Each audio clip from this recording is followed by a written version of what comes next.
Brought you by LIC।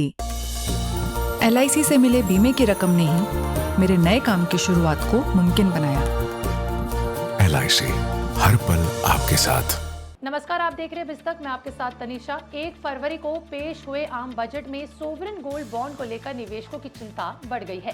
सरकार ने secondary market से खरीदे गए बॉन्ड पर कैपिटल गेन टैक्स की छूट को खत्म कर दिया है। यानी अब सोवरेन गोल्ड बॉन्ड के सेकेंड हैंड खरीदारों को कैपिटल गेन पर टैक्स देना होगा। टैक्स में छूट केवल बॉन्ड के ओरिजिनल सब्सक्राइबर्स तक ही सीमित हो गया है। चलिए विस्तार से इस पूरे मामले को आज की वीडियो में समझते हैं।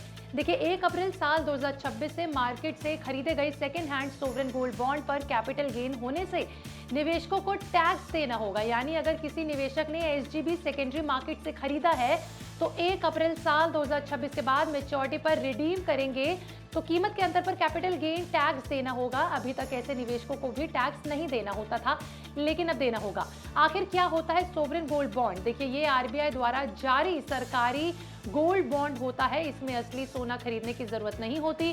सोने की कीमत के हिसाब से रिटर्न मिलता है। सालाना 2.5% ब्याज अलग से मिलता है। 8 साल में इसकी मैच्योरिटी होती है।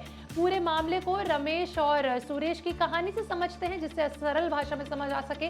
रमेश ने RBI से साल 2026 में SGB खरीदा। 8 साल बाद यानी कि 2034 में मैच्योरिटी पर इसे रिडीम किया। ऐसे में रमेश को कोई कैपिटल गेन टैक्स नहीं देना होगा।